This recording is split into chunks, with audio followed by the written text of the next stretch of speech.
누가복음 15장 1절에서 32절까지입니다. 모든 세리와 죄인들이 말씀을 들으러 가까이 나아오니 바리새인과 서기관들이 수군거려 이르되 이 사람이 죄인을 영접하고 음식을 같이 먹는다 하더라. 예수께서 그들에게 이 비유로 이르시되 너희 중에 어떤 사람이 양 100마리가 있는데 그 중에 하나를 잃으면 99마리를 들에 두고 그 잃은 것을 찾아내기까지 찾아다니지 아니하겠느냐. 또 찾아낸즉 즐거워 어깨에 메고 집에 와서 그 벗과 이웃을 불러 모으고 말하되 나와 함께 즐기자. 나의 잃은 양을 찾아내었노라 하리라. 내가 너에게 이르노니 이와 같이 죄인 한 사람이 회개하면 하늘에서는 회개할 것 없는 의인 99으로 말미암아 기뻐하는 것보다 더하리라. 어떤 여자가 10 드라크마가 있는데 하나를 잃으면 등불을 켜고 집을 쓸며 찾아내기까지 부지런히 찾지 아니하겠느냐. 또 찾아낸즉 벗과 이웃을 불러 모으고 말하되 나와 함께 즐기자. 잃은 드라크마를 찾아내었노라 하리라. 내가 너에게 이르노니 이와 같이 죄인 한 사람이 회개하면 하나님의 사자들 앞에 기쁨이 되느니라. 또 이르시되 어떤 사람에게 2 아들이 있는데 그 둘째가 아버지에게 말하되 아버지여 재산 중에서 내게 돌아올 분깃을 내게 주소서 하는지라. 아버지가 그 살림을 각각 나누어 주었더니 그 후 며칠이 안 되어 둘째 아들이 재물을 다 모아가지고 먼 나라에 가 거기서 허랑방탕하여 그 재산을 낭비하더니 다 없앤 후 그 나라에 크게 흉년이 들어 그가 비로소 궁핍한지라. 가서 그 나라 백성 중 한 사람에게 붙여 사니 그가 그를 들로 보내어 돼지를 치게 하였는데 그가 돼지 먹는 주염 열매로 배를 채우고자 하되 주는 자가 없는지라. 이에 스스로 돌이켜 이르되 내 아버지에게는 양식이 풍족한 품꾼이 얼마나 많은가. 나는 여기서 줄여 죽는구나. 내가 일어나 아버지께 가서 이르기를 아버지 내가 하늘과 아버지께 죄를 지었사오니 지금부터는 아버지의 아들이라 일컬음을 감당하지 못하겠나이다. 나를 품꾼의 하나로 보소서 하리라 하고 이에 일어나서 아버지께로 돌아가니라. 아직도 거리가 먼데 아버지가 그를 보고 측은히 여겨 달려가 목을 안고 입을 맞추니 아들이 이르되 아버지 내가 하늘과 아버지께 죄를 지었사오니 지금부터는 아버지의 아들이라 일컬음을 감당하지 못하겠나이다 하나 아버지는 종들에게 이르되 제일 좋은 옷을 내어다가 입히고 손에 가락지를 끼우고 발에 신을 신기라. 그리고 살찐 송아지를 끌어다가 잡으라. 우리가 먹고 즐기자. 이 내 아들은 죽었다가 다시 살아났으며 내가 잃었다가 다시 얻었노라 하니 그들이 즐거워하더라. 맏아들은 밭에 있다가 돌아와 집에 가까이 왔을 때에 풍악과 춤추는 소리를 듣고 한 종을 불러 이 무슨 일인가 물은데 대답하되 당신의 동생이 돌아왔음에 당신의 아버지가 건강한 그를 다시 맞아들이게 됨으로 인하여 살찐 송아지를 잡았나이다 하니 그가 노하여 들어가고자 하지 아니하거늘 아버지가 나와서 권한대 아버지께 대답하여 이르되 내가 여러 해 아버지를 섬겨 명을 어김이 없거늘 내게는 염소 새끼라도 주어 나와 내 벗으로 즐기게 하신 일이 없더니 아버지의 살림을 창녀들과 함께 삼켜버린 이 아들이 돌아오매 이를 위하여 살찐 송아지를 잡으셨나이다. 아버지가 이르되 예 너는 항상 나와 함께 있으니 내 것이 다 내 것이로되 이 네 동생은 죽었다가 살아났으며 내가 잃었다가 얻었기로 우리가 즐거워하고 기뻐하는 것이 마땅하다 하니라. 아멘. 소리 나도 됩니다. 우리가 바람은 아이들부터 각 연령대가 다 있기를 바라는데 잠시지만 오늘 그 즐거움을 누리지 않습니까? 애기는 소리가 나야죠. 괜찮죠? 또 저한테 집중한다고 100% 집중되지 않아요. 그렇잖아. 중간중간에 딴 생각하는데 그때마다 애기가 소리를 내면 정신 차리라 이런 소리로 들으시고 저한테 집중하시기 바랍니다.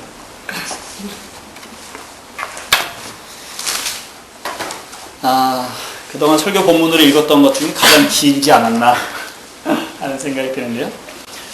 15장은 2개의 짧은 비유, 양을 잃은 목자가 그 양 한 마리를 찾아다니는 이야기, 그리고 동전을 잃은 여인이 동전을 찾는 이야기, 그리고 긴 비유, 2 아들 중에 둘째가 집을 나갔는데 그 아들이 돌아오는, 그리고 그 아들을 맞이하는 아버지 이야기, 이렇게 3 비유로 15장이 구성되어 있습니다. 비유는 쉽게 얘기하면 이야기입니다.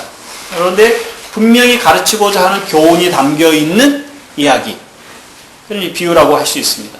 누가복음은 다른 복음서들에 비해서 상당히 많은 비유를 가지고 있습니다. 근데 비유에는 적어도 두 가지 특징이 있습니다. 조금 전에 말씀드린 것처럼 말씀하고자 하는 내용이 정확히 그 비유 속에 담겨져서 전달됩니다. 예를 들면 우리가 지난 14장에서 두 비유를 봤어요. 망대를 짓는 자와 전쟁에 임하는 임금 이야기를 봤는데 그 두 개의 비유는 분명한 하나의 교훈을 가지고 있다고 말씀드렸어요. 비용을 계산해야 된다. 전쟁을 하기 전에 내가 이길 수 있는지 없는지에 대해서 비용을 계산해야 되고, 망대를 짓는 사람이 내가 어느 정도의 돈을 들여서 이 망대를 지을 수 있는지에 대해서 계산하지 않으면 망한다 하는 분명한 내용을 전달을 하는 겁니다. 이렇게 비유는 정확히 얘기하고자 하는 것이 무엇인지 그 안에 담겨져 있습니다. 비유의 특징이고요. 또 하나는 약간 좀 이렇게 좀 모순되는 듯한데, 그 가르치고자 하는 내용, 그 의도를 감추는 효과가 비유에 있습니다. 하나는 드러내고 하나는 감추는, 이 두 가지 양면성을 비유가 다 가지고 있습니다. 그래서 예수님이 그 두 가지 의도를 가지고 비유를 많이 사용을 하십니다. 감춘다는 건 예를 들면 이런 겁니다. 다윗이 우리아의 아내 바세바를 데려다가 간통을 합니다. 간음을 하죠. 그리고 또 그 남편을 죽입니다. 그리고 한 1년 정도의 시간이 지납니다. 그런데 하나님이 나단 선지자를 보내서 다윗에게 이런 이야기를 합니다. 왕이시여, 한 부자가 있는데 그에게 손님이 왔습니다.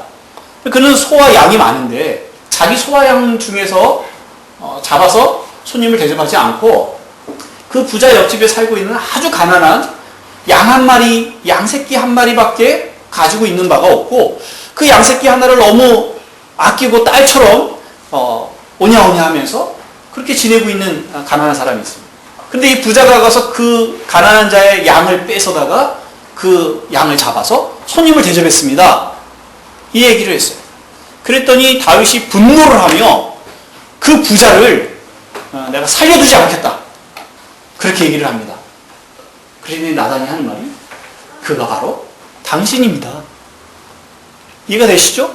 나단은 이 이야기를 통해서 다윗, 당신이 바로 이 부자입니다. 하나님 앞에 범죄한 사람이 당신입니다. 이렇게 그가 무도한 죄를 졌습니다 하는 걸 알려주려고 사실 그 얘기를 하는 거였어요. 근데 문제는 다윗이 그 얘기를 들을 때 자기 얘기인 줄 몰랐다는 거죠. 분명히 의도가 그 안에 담겨져 있습니다. 그런데 감춰져 있습니다.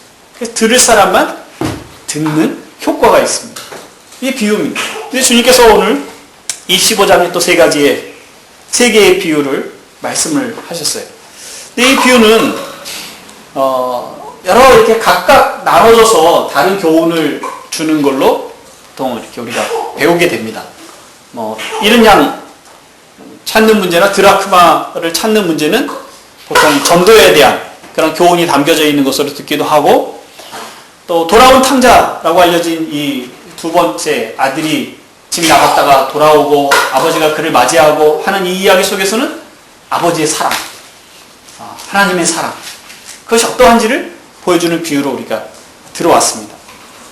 근데 저는 이 세 가지를 그냥 하나로 묶어서 말씀을 드리려고 하는데, 그 이유는 예수님이 이 세 개의 비유를 하시는 그 배경과 의도가 사실 같습니다.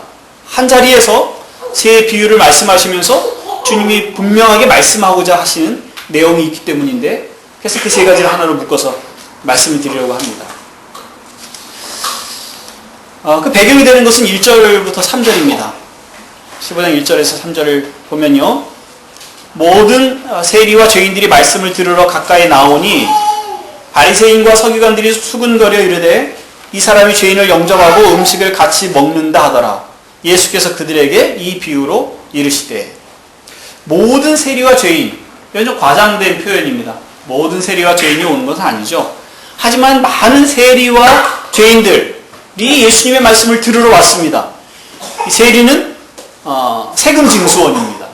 근데 로마의 압제하에 있을 때의 유대인들, 자기 백성에게 세금을 걷어다가 로마에 내는 사람들이니까, 그러니까 매국노죠. 매국노니까 유대인들 입장에서는 그를 죄인의 부류로 취급을 합니다. 세리의 친구들은 누가 세리에게 모여들어서 그의 친구가 되겠습니까? 비슷한 사람들이죠. 비슷한 류의 유대인들에게 불경건하다고 소외되는 사람들, 내침받는 사람들, 그들이 배제하는, 유대인들과 바리새인들이 배제하는 그런 대상들이 이 세리들과 죄인들이라고 말할 수 있습니다. 근데 이들은 자기들이 소외되어 있기 때문에 또 모여서 서로 위로하고 또 도움을 주는 그런 관계를 형성하게 되죠. 근데 이들이 주님의 말씀에 귀를 기울입니다. 예수님이 유대인이지만 그런데 그의 가르침은 바리새인들과 같지 않습니다. 예수님의 말씀에는 위로가 있습니다. 긍휼이 있습니다. 자비와 사랑이 있습니다. 가난한 자를 찾아다니시고 병든 자를 찾아다니시며 그들을 품어주시는 것을 늘 이들이 봤습니다. 그래서 이들이 바리새인들에게 여러 가지 이유로 배척당하고 예수님이 바리새인들에게 배척당하고 거부되는 그런 상황과 갈등을 이들이 봤을 겁니다. 그러니까 바리새인들에게 미움을 받고 있는 자기들이 바리새인들에게 미움을 받고 있는 예수님을 볼 때 어떤 생각을 하게 됩니까? 같은 편이구나 하는 생각을 하게 되죠. 그리고 그 말씀이 그들을 또 같은 편이라는 생각을 하게 했을 겁니다.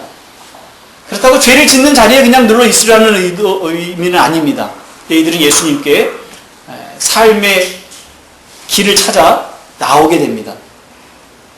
근데 예수님께서 그들을 환영하시고 환대하시고 그리고 그들과 함께 식사하시는 장면이 지금의 배경입니다. 근데 바리새인들이 예수님께 찾아온 세리와 죄인들을 예수님께서 환대하고 그들과 함께 식사하시는 것이 몹시 불쾌했습니다. 물론 자기들이 볼 때 예수님은 좀 마음에 들지 않는 분위기는 합니다만 그래도 예수님은 유대인입니다. 그 경건한 사람이 경건한 쪽에 속한 사람이 경건하지 않은 사람들과 함께 교제하고 식사하는 것은 그런 불경건한 일이거든요. 그래서 그것을 받아들일 수가 없었던 겁니다.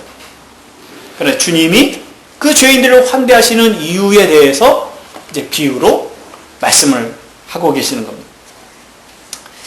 결론을 얘기하자면 주님이 이 죄인들을 환대하시는 이유가 뭘까요? 이 비유 속에 담겨져 있는 주님의 마음, 주님의 감정, 그게 뭐죠? 그래서 기쁨입니다. 기쁨. 주님이 이들을 환대하시는 이유는 기쁨입니다. 목자에게 양이 100마리 있습니다. 그는 부유한 사람입니다. 목자지만 부유한 목자입니다.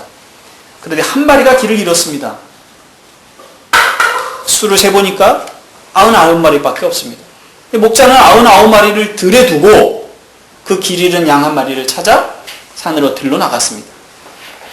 우리는 이제 그런 걱정을 합니다. 혹시 99마리에게 어떤 불행한 일이 생기면 어떡할까? 그럴 가능성이 전혀 없는 것이 아닙니다. 그런데 그럼에도 불구하고 목자는 그들을 거기다 두고 한 마리를 찾아 나가야 됐습니다. 그 상황을 생각해 보십시오. 목자의 마음을 좀 생각해 보십시오. 여러분들이 아이가 여럿이 있는데 4명, 5명 예전에는 그러기도 했으니까 어린이대공원을 갑니다. 저도 어린이대공원에 어렸을 때 형제들 손 잡고 부모님을 쫓아갔던 적이 있습니다. 들어가면서부터 귀가 따갑도록 들은 이야기가 있죠. 손 놓지 마. 잊어버려. 손 놓지 마, 잊어버려. 그리고 수많은 아이들이 그날 미아가 됩니다. 그런데 한 아이를 잃어버렸습니다. 5명이 갔는데 아이 하나가 없어요. 어떻게 하겠습니까? 너 여기 있어. 너 여기 있어 하고 그 아이를 찾아갑니다. 그 찾아가는 그 부모의 마음에 이 아이들은 괜찮아 이겁니까? 이 아이들은 혹시 무슨 일이 있어도 괜찮아? 그게 아니죠. 마음 한쪽에는 이들이 있는 거죠. 혹시 이들에게 무슨 일이 없어야 될 텐데 하는 마음을 두고도 이 한 마리를, 이 한 아이를 찾으러 가야 되는 겁니다. 이 목자가 이 한 양을 찾으러 갈 때 그 심정이 어떠했는지가 이 99마리를 들에 두고 가는 그 상황이 훨씬 더 절실하게 드러내고 있는 거죠. 그래서 찾았습니다. 그리고 그 양을 어깨에 메고 99마리가 있는 그 들로 달려갑니다. 그 목자의 마음이 어떻겠습니까? 기쁨이죠. 그 흥분을 감출 수 없는 기쁨. 두 번째 비유는요, 한 여인이 10 드라크마를 가지고 있습니다. 드라크마는 하루 노동자의 품삯입니다. 지금이야 뭐 5만원, 6만원 혹은 10만원까지 하루 품삯을 얘기한다고 하지만 가난한 시대는 그렇지 못하거든요. 그 하루 품삯으로 하루를 먹으면 족한 거죠. 이 여인에게는 이것이 큰 돈이었을 거라고 생각이 됩니다. 그런데 동전 하나를 잃어버렸습니다. 여인은 그것을 찾기 위해서 등불을 켜고 방 구석구석을 들여다보고 비로 쓸면서 찾아냅니다. 그리고 결국 찾았습니다. 여인에게는 기쁨이 가득합니다. 이 두 비유에서 기쁨이 가득한 것은 목자와 여자가 그것을 찾도록 찾아낼 때까지 찾은 그 끝에 결국 찾았다 하는데 그 기쁨이 얼마나 컸는지를 보여주고 있는 겁니다. 너무나 기쁜 나머지 친구들을 불러서 그 기쁨을 함께합니다. 세 번째 비유는요. 두 아들이 있는데요. 둘째가 아버지께서 돌아가시기 전에 지금 저에게 유산을 주십시오. 요청을 합니다. 이 아들의 배은망덕 그럼에도 불구하고 아버지는 재산을 나누어 둘째에게 줍니다. 아들은 그 재산을 돈으로 다 모아서 집을 나갑니다. 먼 나라로 나가서 허랑방탕하게 다 써버리고 맙니다. 그리고 가난해집니다. 그때 그 땅에 기근이 왔습니다. 사람들이 이 거지에게조차 줄 것이 없는 그런 시기가 와서 이 거지가 된 아들은 말 그대로 죽게 됐습니다. 살 방법은 내가 아버지께 가자. 아버지께 가서 일꾼으로 써달라고 해서 먹고 살자. 그렇게 결심합니다. 그리고 아버지께로 돌아옵니다. 아버지가 아직 그가 동네에 들어오기 전인데도 불구하고 아직 멀리 있는데도 불구하고 아들인 것을 알아보고 그 노구에 달려가서 그 냄새나는 아들을 껴안고 입을 맞추고 그리고 제일 좋은 옷을 내어다가 입히게 하고 손에 반지를 끼워주고 그리고 신발을 시킵니다. 그리고 살찐 송아지를 잡아서 잔치를 벌이게 합니다. 그런데 아버지께서 이렇게 동생에게 잔치를 벌이는 일에 이해하지 못하는 한 사람이 있습니다. 첫째입니다. 그 형이 이게 도저히 이해할 수 없는 일이라고 화를 내고 그 잔치에 참여하지 않습니다. 아버지께서 그 첫째에게 말합니다. 네 동생은 죽었다가 살아온 것이다. 내가 잃었다가 다시 얻었다. 그러니 내가 어떻게 즐거워하지 않을 수 있겠느냐. 그렇게 말합니다. 아버지는 둘째를 찾으러 가지도 않았습니다. 찾으러 갈 마음이 있었다면 사실 재산을 나눠주지도 않았을 겁니다. 이 둘째에게는 방황하는 시간이 필요했을 것이다 생각을 했는지도 모르겠습니다. 그리고 많은 돈을 낭비할 수 있는 그 가능성도 염두에 뒀을 겁니다. 아버지에겐 그조차 쉬운 일이 아니었습니다만 어쨌든 재산을 나눠주고 아들이 나가는 것을 허용하고 나가 있는 아들이 돌아오기만을 기다립니다. 집에 돌아온 아들은 죽었다가 살아난 것입니다. 잃었다가 얻었습니다. 앞에서 목자와 이 여인이 가졌던 그 기쁨 못지않은 혹은 그보다 훨씬 큰 기쁨을 이 아버지가 갖게 됩니다. 이 세 비유 속에서 공통적으로 말하고 있는 것은 바로 기쁨입니다. 잃은 것을 찾은 그 기쁨. 이게 주님의 기쁨인데 주님의 기쁨이 성경에 이렇게 표현되어 있죠. 7절 말씀 보니까 내가 너에게 이르노니 이와 같이 죄인 한 사람이 회개하면 하늘에서는 회개할 것 없는 의인 99으로 말미암아 기뻐하는 것보다 더하리라. 의인 99으로 기뻐하지 않는다는 것이 아니라 그들로 인해서도 기뻐하지만 그러나 한 사람, 죄인 한 사람이 회개하면 그보다 더 기쁜 것이 없다고 말씀을 하고 계십니다. 그래서 우리가 주목해야 할 사람이 있죠. 그 기쁨에 동참하지 못하는 사람입니다. 우리가 알고 있는 것처럼 바리새인과 서기관들 그리고 첫째 아들 동생이 살아 돌아왔음에도 불구하고 잔치에 쓰이는 그 송아지를 아까워하며 자신의 처지와 비교하고 한탄하고 있는 이 첫째 아들의 모습이 바로 바리새인과 서기관들의 모습입니다. 주님이 죄인을 환대하는 것이 바로 이 둘째 아들에게 송아지를 베푸는 것 같은 일이라고 그렇게 아마 생각을 했을 것입니다.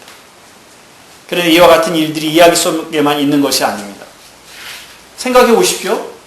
현장에 들어가서 생각해 보십시오. 여러분, 누가 둘째 아들을 환영하겠습니까? 누가? 동네 사람들이 잔치 벌린다고 해서 그 부잣집에 다 모여들었습니다. 살찐 송아지를 잡았으니 정말 맛있게 잘 먹었을 겁니다. 아, 축하드려요, 어르신. 아들이 돌아왔네요. 그리고 그 아들 보면서 잘 왔다, 그렇게 얘기했겠죠. 집으로 돌아가면서 똑같은 마음이었을까요? 저 녀석이 이 집 아들이니 망정이지, 만약 내 아들이라면 다리 몽둥이 부러졌다, 그러지 않았겠습니까? 그 아이들을 순순히 달려가서 껴안고 입을 맞추고 손에 반지를 끼우고, 반지를 끼운다는 건 그 자리를 회복시켜준다는 겁니다.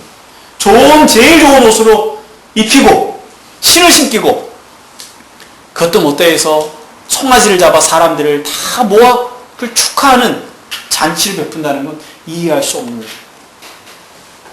감당할 수 없는 일이에요. 남의 집 일이니 고마운 일입니다. 첫째도 환영할 수 없습니다. 아버지 집에서 아버지 말씀을 잘 따르며 살았습니다. 아버지의 명을 어긴 일이 없다고 스스로 얘기할 정도로 부끄러움이 없는 사람입니다.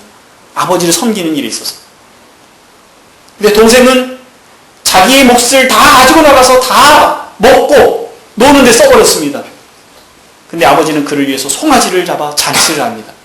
자기에게는 염소 새끼 한 마리 내어주신 적이 없습니다. 불공평한 일입니다. 환영할 수 없는 거예요. 우리는 다 둘째 편입니까? 여러분 첫째 편입니까?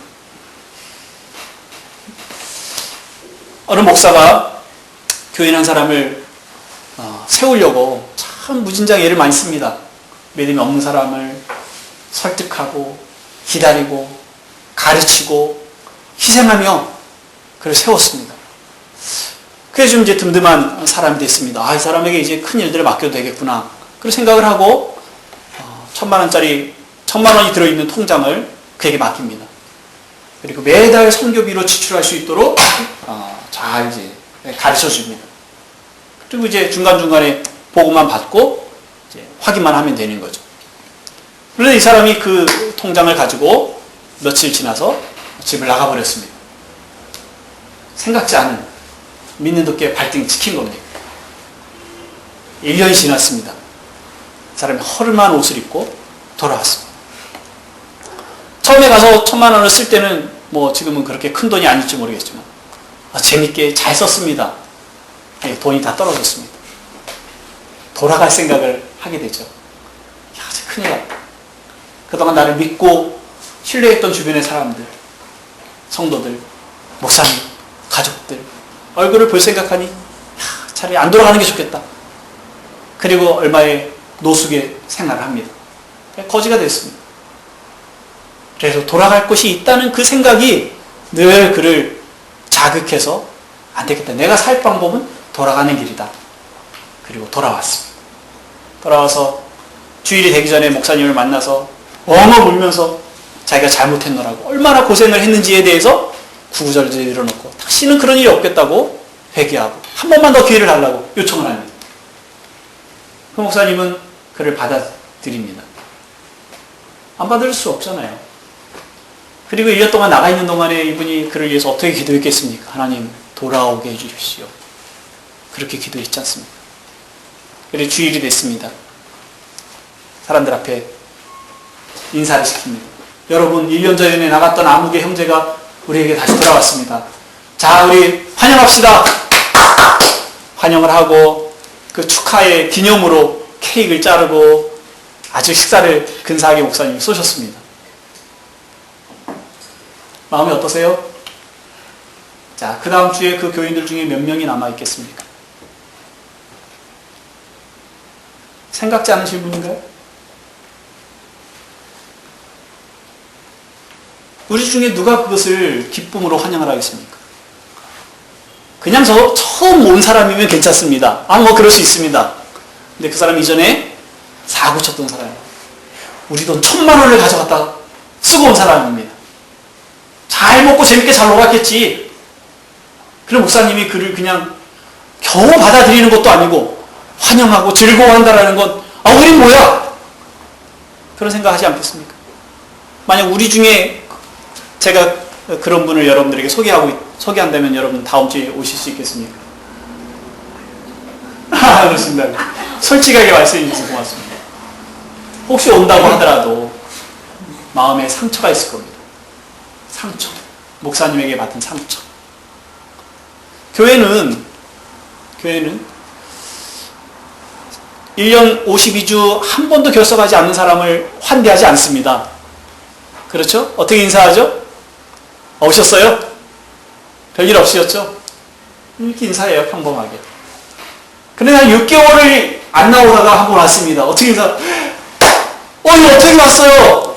아니, 어떻게 왔어요는 안 되지. 잘 지냈어요? 너무 보고 싶었어요. 잘 지냈어요? 정말 좋아졌네, 얼굴. 이렇게 와서 고마워요. 하여튼 그 입이 코에 걸리도록, 귀에 걸리도록 힘을 다해서 그걸 환영을 할 겁니다.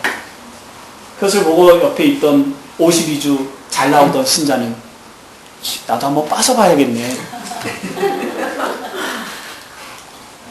그게 지금 바리새인들이 갖고 있는 생각입니다. 그게 첫째 아들이 가지고 있는 마음입니다. 왜 그 기쁨을 함께하지 못할까요? 왜 시기와 질투가 일어날까요? 누가 더 인정받는가? 내가 더 인정받았으면 좋겠는데 나보다 더 못하다고 생각했던 그 사람이, 나보다 더 신앙생활을 잘하지 못한다고 생각하는 그 사람이, 나보다 더 하나님께 열심되지 않고 있다고 생각하는 그 사람이 뭔가 하나님의 은혜를 입는 것 같아요. 주변 사람들에게 관심도 끌고 그뿐만 아니라 하나님이 그의 삶에 복을 더해 주세요. 일이 잘 돼요. 1년이 지났어요. 사고를 치고 왔는데도 불구하고 그가 잘 돼 있으면은요, 그건 큰 사고입니다. 도저히 용납할 수 없는데, 목사님만 용납할 수 없는 게 아니라 하나님을 용납할 수 없는 지경에 이르게 되는 거죠. 하나님 어떻게 이러실 수가 있어요? 하나님 앞에 신실하게 하나님만 바라보고 살아오는 저는 그냥 늘 날마다 삶이 고만고만한데, 하나님 떠나서 살던 저 사람이 이렇게 큰 복을 얻었네요. 그리고 와서 자랑하는 저 꼴을 좀 보십시오. 그게 우리의 모습입니다. 그 기쁨을 나누지 못하는 한 가지 이유를 얘기하자면 우리에게 이런 생각이 있는 거예요. 그건 부당한 대우입니다. 하나님, 건 부당한 대우입니다. 옳지 않습니다.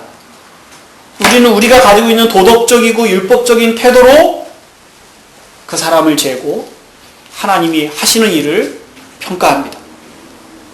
죄인이 돌아왔다면 그 죄인이 돌아오는 것으로 그냥 우리는 만족합시다. 그를 위해서 잔치를 베푸는 것까지는 그건 아닙니다. 동생이 살아 돌아왔어요. 그건 정말 기쁜 일이죠. 거기까지만 기쁩니다. 그를 위해서 옷을 입히거나 가락지를 끼우는 거, 그리고 잔치를 배설하는 거, 이거는 옳지 않습니다. 그가 얘기한 대로 아버지를 품꾼의 하나로 여겨주시고 제가 여기서 먹고 살 수만 있게 해주십시오. 그 요청대로만 해주십시오. 그 이제부터 일꾼으로 서주십시오. 제일 힘든 일을 해야 됩니다. 제일 먼저 일어나야 되고 제일 늦게 잠들어야 됩니다. 제일 어려운 일에 그가 나서서 일을 해야 됩니다. 아버지의 자산을 다 써버린 걸 이제 충당해야 되지 않습니까? 보상해야 되지 않습니까? 그 자리에 그가 있는 것만으로도 그는 충분히 은혜를 입는 것입니다. 첫째는 아마 그러길 바랬을 것입니다. 미량이라는 영화가 있습니다. 그는 여러 가지로 기독교의 가치를 삐뚤어지게 보고 있는 그런 영화인데요. 용서를 다루지만 용서를 바르게 다루지 않는, 기독교를 비판하는 그런 내용을 다루고 있습니다. 필요한 부분만 제가 좀 말씀을 드리면, 아들을 살해한 살인범이 잡혀서 사형수가 됐습니다. 근데 그 아들을 잃은 여인이 신앙을 갖게 됐고, 그리고 그 살인범을 용서해야 되겠다는 생각을 하게 됩니다. 그리고 그를 찾아갑니다. 용서한다고 해서 사형 집행이 정지되는 건 아닙니다. 감옥에서 풀려 나오는 것은 아닙니다. 근데 어쨌든 용서가 있어야 이 아들을 잃은 여인이 그 슬픔에서, 물론 그 슬픔을 잊고 살아갈 수는 없습니다만은 거기서 좀 이 짐을 내려놓을 수가 있는 거죠. 살인자도 마찬가지입니다. 용서를 받아야만 그가 사형을 기다리는 그 살아있는 날 동안에 그의 삶의 가치를 느낄 수 있습니다. 사형수를 찾아가서 이렇게 얘기합니다. 당신을 용서하러 왔다. 그랬더니 이 사형수가 그 감옥에서 교도소에서 신앙을 갖게 됐습니다. 예수님을 알게 됐어요. 그래서 이렇게 얘기합니다. 저는 이곳에서 하나님 아버지를 알게 됐고 이미 하나님께서 저를 용서하셨다는 사실을 제가 믿고 평강을 얻었습니다. 그렇게 얘기합니다. 그랬더니 이 여인이 그 앞에서 분노합니다. 내가 용서하지 않았는데 누가 당신을 용서했냐고. 내가 용서하지 않았는데. 아마 이 여인은 아마 이런 생각을 했을 겁니다. 내가 이렇게 큰 맘 먹고 용서하는 게 쉽지 않은데 아들을 죽인 사람을 용서한다는 것이 그게 어떻게 쉽겠습니까? 큰 맘 먹고 와서 이 사람을 용서할 때에 이 사람이 엉엉 울면서 정말 괴로워하고 아주 힘들어하고 내가 평생 이 빚을 다 갚을 수 없다고 그렇게 아마 탄식을 했으면 이 사람의 마음이 위로가 됐을 겁니다. 그래, 나한테 저 정도의 죄는 졌지. 저 정도 고통스러워하는 것으로는 사실 다 해결될 수 없지만 그래도 저 정도는 있어야 그래, 내가 용서하는 그 마음의 위로가 있지. 그렇게 생각을 했을 거예요. 이 사형수가 이야기한 이 용서의 태도, 나는 이미 용서받았으니까 평강합니다라고 말한 태도는 그건 바르지 않습니다. 그거는 기독교의 그 용서를 바르게 표현해낸 것이 아닙니다. 하지만 전도연 역할을 했던 이 엄마가 분노하는 그 분노 또한 그것은 우리가 가지고 있는 분노입니다. 용서는 하나님이 하시는 거죠. 하나님이 하실 때 그 용서는 타당한, 그 죄에 대한 타당한 가치를 해야 용서가 주어지는 게 아닙니다. 내가 이렇게 용서하니까 너는 이만한 가치를 해야 돼 라고 요구하는 것은 용서가 아닙니다. 아버지가 아들을 용서할 때, 받아들일 때 내가 너를 이제 용서해, 너의 모든 것을 다 잊어버리고 너를 회복시켜 줄 거야 할 때에 이제 네가 우리 집에 들어와서 네가 탕진한 모든 것을 채워넣어야 돼. 너는 이제부터 형을 따라서 형이 나에게 한 번도 내 명을 어기지 않았던 것처럼 너는 그런 아들이 돼야 돼. 그걸 전제하고 있는 것이 아닙니다. 용서는 부당한 일입니다. 아버지의 사랑은, 하나님의 긍휼은 부당한 대우. 근데 우리는 그 부당한 대우를 견뎌내지 못합니다. 우리는 거기에 합당한 행동이 있어야 된다고 생각합니다. 우리가 누군가를 용서하지 못하고 받아들이지 못하는 이유도 바로 거기 있습니다. 우리가 생각하기에 그 사람이 용서를 받으려면 이 정도의 행위가 그 사람에게 나와야 된다고 생각을 하는 거죠. 이 정도의 헌신이 그 사람에게 나와야 되고, 이 정도의 선행이 그 사람에게 나와야 되고, 이 정도의 아파하는 마음이 혹은 이 정도의 인격이 그 용서를 받아낼 만한, 그 긍휼을 입을 만한 타당한, 정당한 어떤 욕구를 채워줘야 그 긍휼이 타당하다고 그렇게 생각하는 경향이 우리에게 있습니다. 우리는 우리 자신에게도 그렇게 생각합니다. 우리가 하나님의 용서를 받은 사람입니다. 하나님의 기쁨을 받은 사람입니다. 우리가 길을 잃었다가 목자를 만난 양입니다. 목자가 기뻐하는 것 이상으로 우리가 기뻐하지 않겠습니까? 죽음을 코앞에 뒀던 아들이 아버지를 만나 아버지의 환대를 받는 그 자리에 우리가 있었던 것입니다. 우리는 살았습니다. 생명을 얻었습니다. 뿐만 아니라 다시 아들이 됐습니다. 그 기쁨을 넘어설 기쁨이 어디 있겠습니까? 그런데 우리조차도 우리에게 일어난 기쁨을 누리지 못합니다. 왜요? 우리도 똑같은 생각을 해요. 내게 그 은혜를 받을 만한 정당한 일이 일어나야 된다고 생각을 하는 거죠. 그렇게 신앙생활을 잘 해야만, 하나님 마음에 들만한 합당한 삶이 내게 있어야만, 그래야만 하나님이 내게 주신 이 긍휼과 사랑과 은혜와 용서가 내게 타당하다고 생각을 하는 거죠. 그러니 자기가 자기 안에서조차도 기쁨을 누리지 못합니다. 동일하게 하나님이 다른 사람을 기뻐하시는 것까지도 견뎌내지 못하고 씨름을 합니다. 그는 하나님의 사랑을 오해한 것입니다. 하나님의 긍휼이 무엇인지를 알지 못하는 것입니다. 하나님은 우리를 부당하게 대우하셨습니다. 우리가 받아야 할 대우로 우리를 대우하지 않으시고 하나님의 사랑으로, 하나님의 자비하심으로, 그의 긍휼하심으로 우리를 대우하셨습니다. 그러면서 우리는 부당한 대우를 받은 것입니다. 로마서 5장 8절에 우리가 아직 죄인 되었을 때에 그리스도께서 우리를 위하여 죽으심으로, 우리가 아직 죄인 되었을 때에 그리스도께서 우리를 위하여 죽으심으로 하나님께서 우리에 대한 자기의 사랑을 확증하셨습니다. 고린도후서 5장 21절에 하나님이 죄를 알지도 못하신 이를 우리를 대신하여 죄를 삼으신 것은 우리로 하여금 그 안에서 하나님의 의가 되게 하려 하심이라.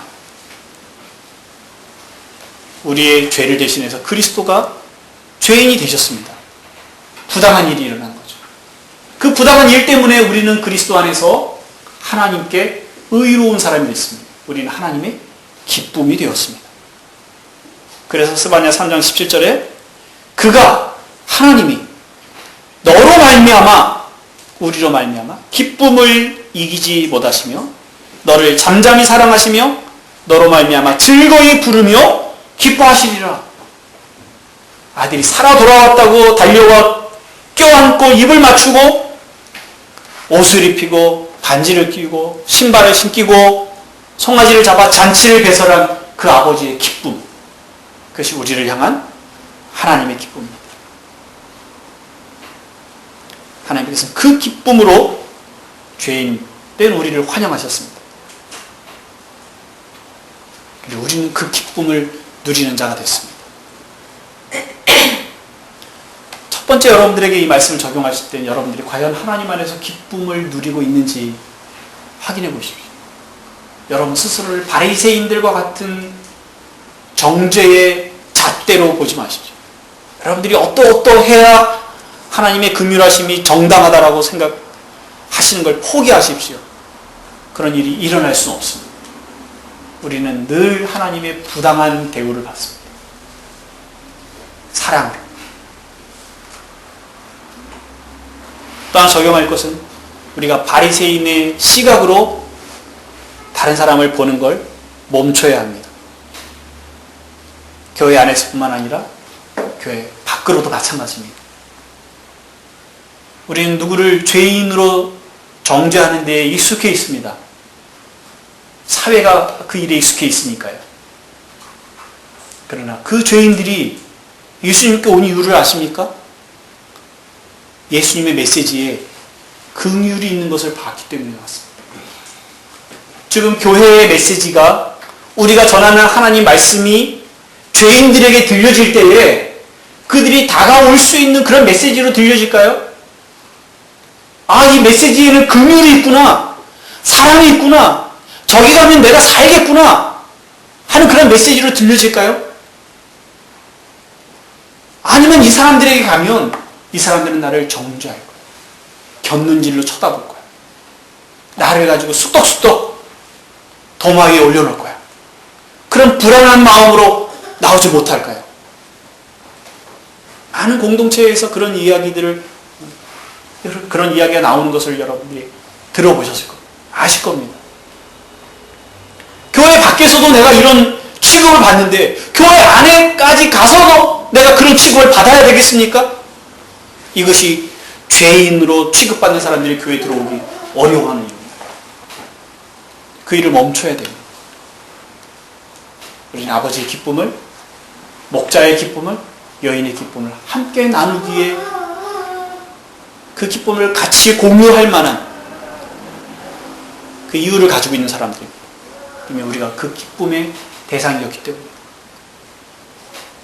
지금 최근에 신문에 동성애 결혼을 한 남자 커플이 있죠. 참 어렵습니다. 어떻게 얘기해야 될지 참 곤란한 일입니다. 곤란하다는 이유는 이미 사회가 워낙 많이 열려져 있다는 거예요. 정죄하면 세련되지 못한 목사 같아 하는 그런 얘기가 나오는 시기가 돼버렸어요. 우리가 하나님의 말씀대로 바르게 세상을 읽고 죄를 죄라고 말하지 못하는 것도 문제가 됩니다. 그러나 또 하나는 우리가 죄를 인정하는 사람들을 품어주지 못하는 게 우리의 또 한계입니다. 저는 동성애는 죄라고 생각합니다. 동성 결혼은 성경에 위배된 일이라고 생각됩니다. 그렇다고 해서 동성애자들이 그들의 인권이 멸시되어야 된다고 생각되지 않습니다. 그들은 결혼을 인권이라고 얘기하죠. 그런 것을 어디까지 허용해야 되는지에 대해서는 더 많이 고민하고 생각하고 또 배워야 될 일들이 있을 겁니다. 그렇지만 우리가 적어도 그들을 볼 때 곁눈질로 보고 사람 아닌 것처럼 쳐다보고 있을 수 없는 일이라고 생각하는 것은 그건 우리의 태도에 있어서 잘못된 것입니다. 그들이 어느 공직에 올라가는 것을 허락해야 될지 말아야 될지에 대해서 그는 좀 더 우리가 많은 고민을 해야 됩니다. 그렇지만 그 한 사람을 하나님의 긍휼이 필요한 한 사람으로 여기는 일에 있어서도 우리가 바리새적이라면 그들은 가서 서 있을 데가 없죠. 돌아올 자리가 없는 거죠. 한 예가 그렇습니다. 공동체 안에서 혹은 공동체 밖에서 여러분들이 가까이 지내고 있는 사람들을 배제하는 데에 우리가 익숙해 있습니다. 배제하는 걸 포기하시고 하나님의 기쁨으로, 주님의 기쁨으로 그들을 사랑으로 품는 그런 은혜가 있으시기를 바랍니다. 함께 기도하겠습니다. 하나님 아버지, 하나님이 우리로 말미암아 우리로 인해 기쁨을 견디지 못하여 하신다는 그 말씀은 우리가 충분히 이해하거나 충분히 받아들이기 어려운 표현입니다. 과연 내가 하나님의 기쁨이 된다면, 하나님이 나 때문에 그렇게 기뻐하신다면, 나를 사랑하셔서 잠잠히 계실 수 없으시다니, 과연 내가 그런 존재인가? 과연 내가 그런 사랑을 입고 있나? 그런 생각을 하게 됩니다. 아버지 하나님, 은혜를 주셔서 저희의 눈을 열어주십시오. 저희 생각을 열어주십시오. 저희가 하나님께 어떤 존재인지를 저희가 알기를 원합니다. 죄인을 위해서 아들을 내어주신 그 하나님의 사랑이 어떠한지를 그냥 지식으로 아는 것이 아니라 하나님의 마음에 그 기쁨에 동참하는 것으로 저희가 알도록 은혜를 베풀어 주옵소서. 그 마음이 일단 우리 밖에 있는 우리가 배제하고 죄인으로 혹은 경계하는 또 다른 지체와 이웃에 대한 하나님의 사랑으로 그들을 향해서 하나님의 사랑이 나갈 때 그들을 기뻐하고 아버지의 기쁨에 동참하는 것으로 나타나도록 은혜를 베풀어 주옵소서. 하나님, 제자예수교회가 이제 2차년을 시작합니다. 그동안 우리에게 긍휼에 대한 말씀을 많이 주셨습니다. 우리를 어떻게 긍휼히 여기시는지, 또 우리가 어떻게 다른 이를 긍휼히 여겨야 할지, 하나님, 이제 앞으로의 시간들 속에 또 하나님의 그 긍휼을 누리고 긍휼을 베푸는 저희가 또 공동체가 되도록, 그래서 교회 밖의 사람들에게 하나님의 선하심과 그 사랑을 드러내는 그런 공동체가 되도록 은혜를 허락하여 주옵소서. 함께 하신 감사합니다. 예수님의 이름으로 기도하옵나이다. 아멘.